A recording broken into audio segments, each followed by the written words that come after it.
The San Antonio Spurs have gone almost a month since their last win, but we're going to find something positive to talk about today, Spurs fans.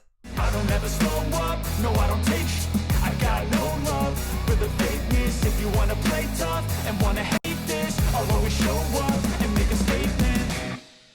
What is up, San Antonio Spurs fans? Welcome to TSR Sports. Well, the Spurs lost their 12th game in a row last night, but we're not here to talk about that today. We're here to talk about how Victor Wembanyama makes history versus the Denver Nuggets. Well, I'm going over this kind of odd stat line that may feel a little cherry-picked, but whatever. I will talk about something positive. Let me know in the comments down below your thoughts about the season so far, what needs to change. Wemby's performance throughout the year. He's still excited about the future with the Spurs with a million draft picks and a young team. Or are you just like, man, they just can't get it all right and you're done? I don't know. Let me know in the comments down below. Hit the thumbs up if you like to support our channel and subscribe to become part of our wonderful sports community. Let's get into the article. The San Antonio Spurs have lost 12 straight.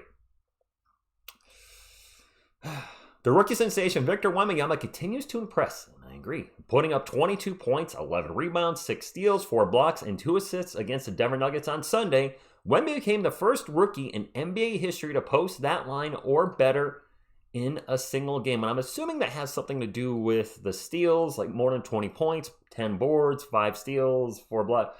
There's a lot of even and odd numbers there making the magic happen, but whatever. He's the first rookie to do it, so whatever. We'll take it, right, Spurs fans?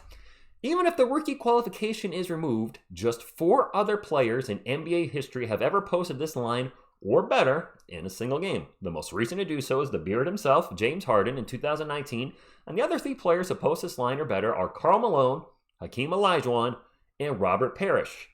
That's pretty good company. Not too shabby for our Wemby.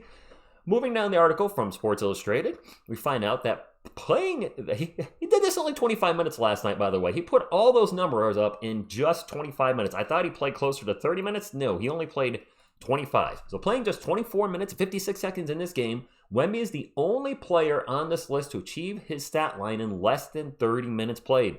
The next fewest minutes on this list are Olajuwon's 35 minutes in 1986. The Spurs are currently the worst team in the Western Conference, which is something they hope to turn around, but the future is definitely bright with Wemby leading the way. And again, I assume some folks may say, man, this is one of those weird stat lines where they say, so-and-so is the first player to throw for 220 passing yards, rush for over 80 yards, throw for 2 touchdowns, rush for, where all these weird stats that kind of make it very unique to what they did and fit that category. That's kind of what's happening here. But that being said, I want to talk about something positive with our Spurs because if you look, just kind of go like this, I believe the team's longest streak for losing is 16, and we're not far off. We got the Atlanta Hawks on Friday. I think that's a winnable game. I'm hoping the team is much more motivated. Wait, no, not Friday, Thursday. We have 3 days off, today, tomorrow, and Wednesday, and then we play the Hawks on Thursday with former teammate DeJounte Murray there, and I believe also Patty Mills is there. I'm hoping our guys have a little extra in them to get us a win, because if we lose Thursday, and then we got the Pelicans on Friday who are playing well, and that's a back-to-back, I don't really feel good about our chances winning that game, which means it's going to go to 13 and 14. So it's imperative, I think, for the Spurs to win Thursday night. I don't want to see this losing streak keep continuing, demoralizing the team. There's a lot of fans that are unhappy with the situation, and I just want to get back to some positive vibes. They're not going to win 50 games this year. They're not going to win 40. They might not even win 30 at this point. In fact, some people are saying they might not even win 20 games, but I want something positive to talk about. It's really tough in these losing streaks, and we had a lot of them last year, which is why I personally took a little time off to find a silver lining. There is some good things happening. I like Keldon Johnson's ball distribution a lot more this year. He's averaging career high in assists while averaging, I think, just about 1.3 turnovers a game, somewhere around there. He's been, and a lot of people are saying he's a ball hog, hero ball, etc. And we see those moments still this year, but he's also been doing a much better job of getting his teammates involved. As a matter of fact, I think the Spurs are leading the NBA in assists per game, or at the least we're in the top 3. So there are good things happening. There's a lot of good things happening. Problem is our starting lineup is just not playing well together at times. We don't have a natural point guard out there. I like Zach Collins as a stretch 5, but as far as his defensive, he's a little bit of a defensive liability. If you really look, it's like, he gets bullied in the paint sometimes. He's only grabbing 6 boards a game, and that's our starting center, averaging 30 minutes a game. He's only grabbing a block a game. That's just not going to cut it. So this is going to be a tough year, but I am trying to look at the big picture. I'm like, okay, Jeremy Sohan, point guard this year. Probably not going to work, maybe never work. That being said, I think we're preparing more long-term. I'm trying to think like this is the plan. This is more long-term. Give Jeremy Hannon, give me some different type of skill set to go along with being a power forward, because eventually Wemby is going to slide to the 5 spot and be our starting center. Could it be as early as next year? I don't know. I think the dream for Spurs fans is Wemby slides to the 5, Jeremy goes back to his 4, which is a natural spot where we saw him grow last year. Kelvin stays at the 3, so some of you want to see him start to go to the bench, but whatever. For this video, Kelvin's at the number 3, Devin's at the 2.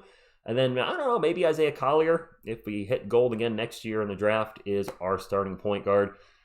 I think that's what the long-term goal would be, maybe for the organization, for Spurs fans. Not necessarily Isaiah Collier, by the way. It doesn't, whatever starting point guard we get from the draft next year that hopefully becomes a franchise point guard, you got to think that's the long-term plan.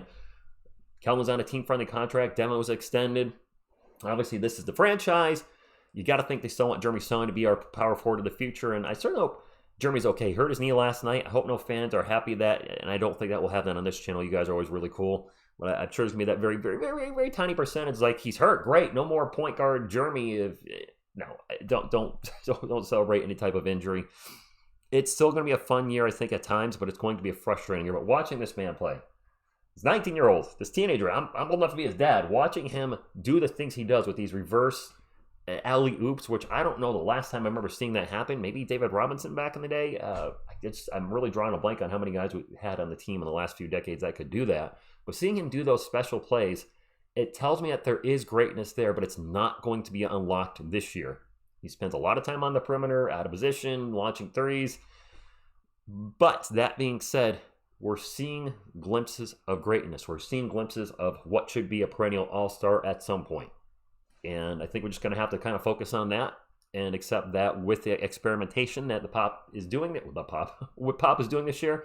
Unfortunately, it's going to be a lot of losses. That does mean a high draft pick next year, and maybe next year, playing team or a playoff team. We'll see, but I'll be here yelling Go Spurs Go, whether we win or lose. You know that. So I appreciate y'all for coming in. I appreciate y'all for watching the video. For a second there, I thought I was live. I appreciate you watching the video, and hopefully there's some more Wemby Makes History videos. Maybe the Spurs make history. I don't know. That's all I got. Happy Monday. Until next time, and as always, Go Spurs Go. And when I feel like this, I'm immortal. When I feel like this, I'm immortal. Hey, stop. Where'd my outro go? And when I feel like this, I'm Something's wrong here. Hold on. And when I feel like this, I'm immortal. When I feel I don't ever slow up. All right. I see what I did. I had a window capture on my outro, so you might have heard my outro a few times. Well, here it is. One more time. And when I feel like this, I'm immortal.